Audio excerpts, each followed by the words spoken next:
नमस्कार। संतोष की रिपोर्ट में आप सबों का स्वागत है। और आज हम संतोष की रिपोर्ट में चर्चा करने जा रहे हैं। अभी थोड़ी देर पहले ही मैंने एक खबर चलाई थी कि अशोक चौधरी किसके इशारे पर काम कर रहा है और किसके लिए काम कर रहा है।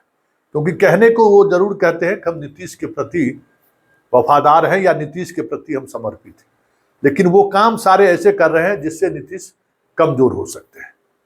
और आज वो जो पर्दे के पीछे जो चीजें चल रही थी, हम बार बार उसको इंडिकेट कर रहे थे कि जदयू के अंदर कुछ न कुछ ऐसी चीजें चल रही हैं जो कभी भी विस्फोटक रूप ले सकता है।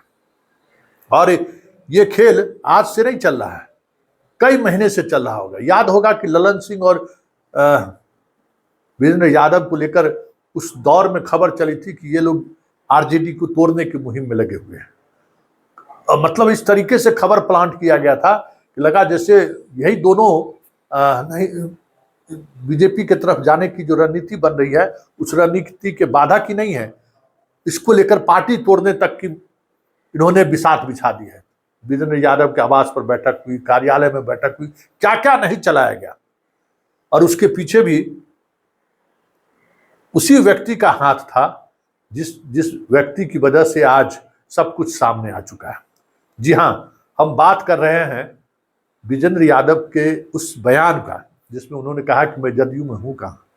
उसके पीछे का इनसाइट स्टोरी क्या है, जरा इसको समझिए और जदयू में चल क्या रहा है।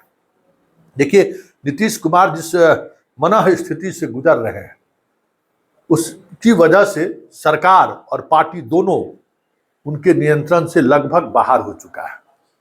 और जिस पर भी वो भरोसा कर किए, मतलब जो है कहते हैं सरकार चलाने पर के लिए उन्होंने दीपक कुमार पर भरोसा किया, उसने ही दगा दिया। सब लोग जहां देखिए, जैसे जिनसे भी बात करिए, हर कोई यही कहेंगे कि दीपक कुमार नीतीश कुमार को डुबा रहे हैं। पता नहीं अब कितनी सच्चाई है, लेकिन गवर्नेंस तो फेल किया है। और आज गवर्नेंस को लेकर हर किसी के जुबान पर है कि ये अराजकता वाली स्थिति कभी नहीं थी। तो दीपक कुमार सर्वे हैं, इसलिए सर्वा है, इसलिए इन पर तो आरोप लगेगा ही लगेगा। इसी तरीके से पार्टी में भी पूरी पार्टी उन्होंने संजय झा के हवाले कर दिया। संजय झा इस पार्टी को देख रहे हैं, लेकिन संजय झा राष्ट्रीय राजनीति में दिल्ली में जिस जिम्मेवारी के लिए उन्हें कार्यकारी अध्यक्ष बनाया गया है उस जिम्मेवारी का वो बखूबी निर्वहन कर रहे हैं। बीजेपी से टकराव की स्थिति ना हो, बीजेपी के साथ मिलकर, बीजेपी के मंत्रियों से के साथ मिलकर कैसे बिहार के डेवलपमेंट को लेकर जो वर्षों से लंबित योजनाएं हैं उनको कैसे स्वीकृत कराया जाए, ये सब काम। और फिर पार्टी का विस्तार बिहार से बाहर कहाँ हो सकता है, जैसे झारखंड में दावेदारी उन्होंने की है, तो झारखंड में कैसे उनको सीट मिले, ये सारे जुगत में संजय झा लगे हुए। लेकिन पार्टी के अंदर बिहार में जो कुछ चल रहा है वो ऐसा लग रहा है कि संजय झा स्वाभाविक तौर पर कार्यकारी अध्यक्ष भी हैं और पार्टी के उस मिजाज से वो काफी दूर रहे हैं। नीतीश के करीबी वो जरूर रहे हैं, पार्टी में उस तरीके से कभी इन्वॉल्व नहीं रहे। जहां तक मैंने संजय झा को जहां तक जाना है और जिस तरीके से मैं संजय झा को समझता हूं, डेवलपमेंट की योजनाओं के सहारे ठीक नीतीश कुमार की तरह राजनीतिक मिजाज उनका है। डेवलपमेंट के सहारे हम पार्टी में अधिकारियों के सहारे, कार्यक्रम के सहारे, योजनाओं के सहारे जनता को जोड़े और चुनाव जीते। ठीक नीतीश कुमार के माइंडसेट के संजय झा भी हैं, ये मैंने व्यक्तिगत तौर पर अनुभव किया। लेकिन जो राजनीतिक तौर पर जो चीजें हैं वो कहीं न कहीं संजय झा के नियंत्रण से बाहर होता हुआ दिख रहा है। दो घटनाएं हम आपको बता रहे हैं पार्टी के अंदर चल क्या रहा है। देखिए, पार्टी के अंदर बेवजह अशोक चौधरी जैसे नेता एक अलग हमेशा ये दिखाने की कोशिश कर रहे हैं कि नंबर 2 हम हैं, और उस नंबर 2 दिखाने के चक्कर से ये सारी समस्याएं खड़ी हुई हैं। और उनकी वजह से वीरेंद्र यादव भी अपने आप को उपेक्षित महसूस करते हैं, कभी कभी वशिष्ठ नारायण सिंह भी उपेक्षित महसूस करते हैं, विजय चौधरी उपेक्षित महसूस करते हैं।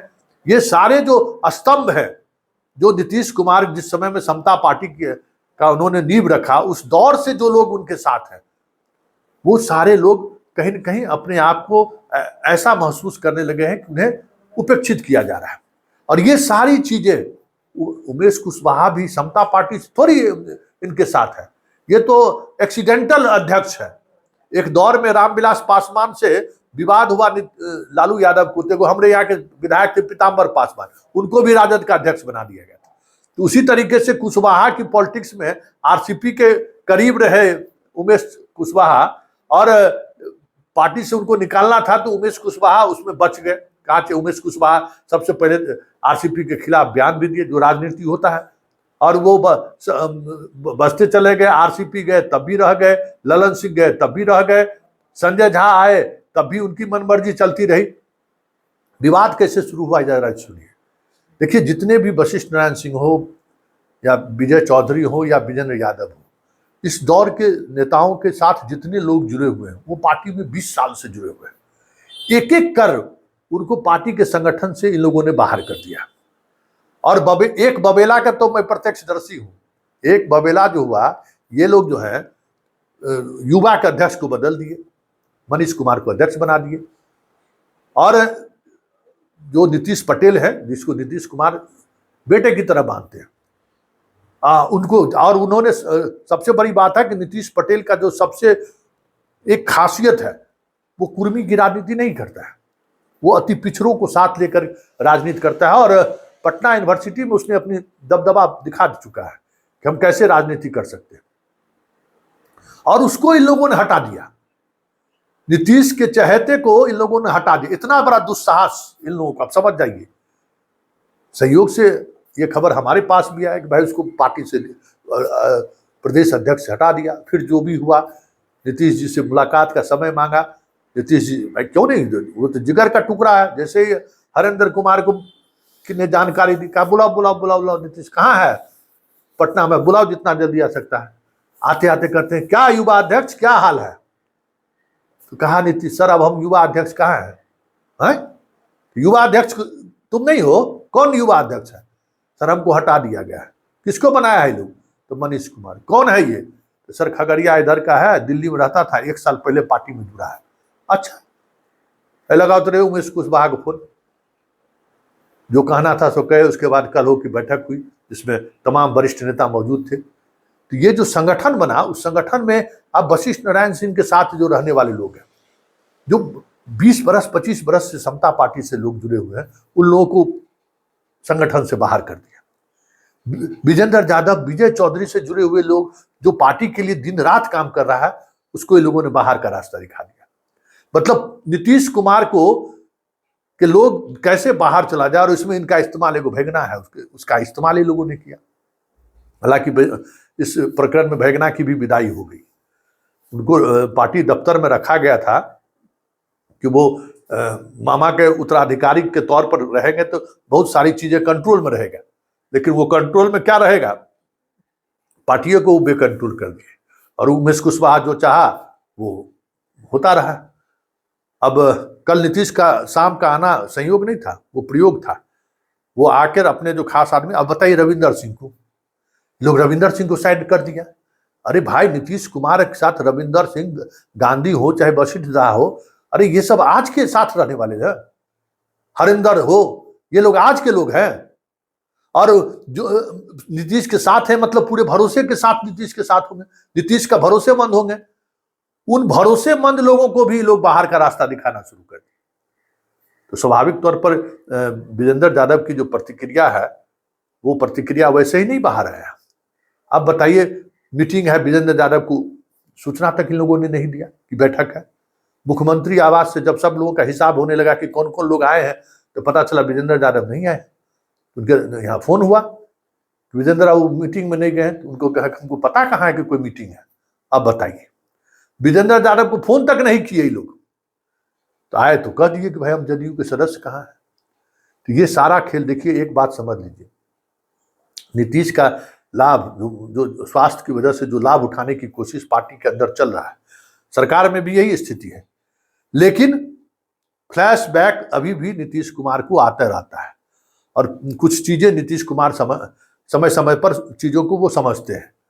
और यही वजह है कि आज जो कुछ भी ऑपरेशन हुआ है, आज देखिए एक तय है कि उमेश कुशवाहा की विदाई हो या ना हो, लेकिन आज की बैठक के बाद संकेत साफ है कि कि प्रदेश अध्यक्ष की मनमानी अब नहीं चलेगी।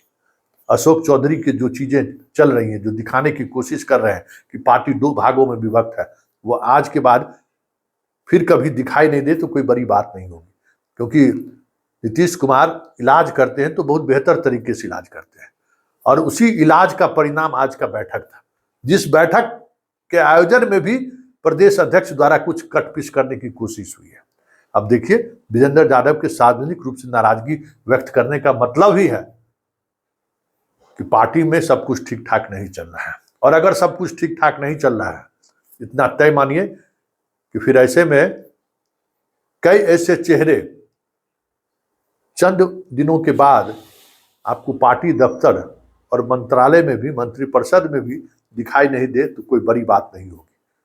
क्योंकि नीतीश को पता है कि जो चीजें चल रही हैं वो उनके पार्टी को कमजोर ही नहीं कर रहा है, उनके पार्टी के लिए कब्र खोदा जा रहा है। और ये कोई न कोई ऐसा है जो उनके साथ के लोग हैं। सबसे ज्यादा आहत नीतीश कुमार इसी बात को लेकर है। तो चलते चलते जरा सुन लीजिए, कैसे कह दिए कि हम तो जदयू में है ही नहीं वशिष्ठ विजेंद्र यादव जी। तैयारी क्या माना जाए सर? कुछ नहीं, हम जनता दल में नहीं है। तैयारी क्या माना जाए सर? कुछ नहीं, हम जनता दल में नहीं है। तैयारी क्या माना जाए सर? कुछ नहीं, हम जनता दल में नहीं है। तैयारी क्या माना जाए सर? कुछ नहीं, हम जनता दल में नहीं है।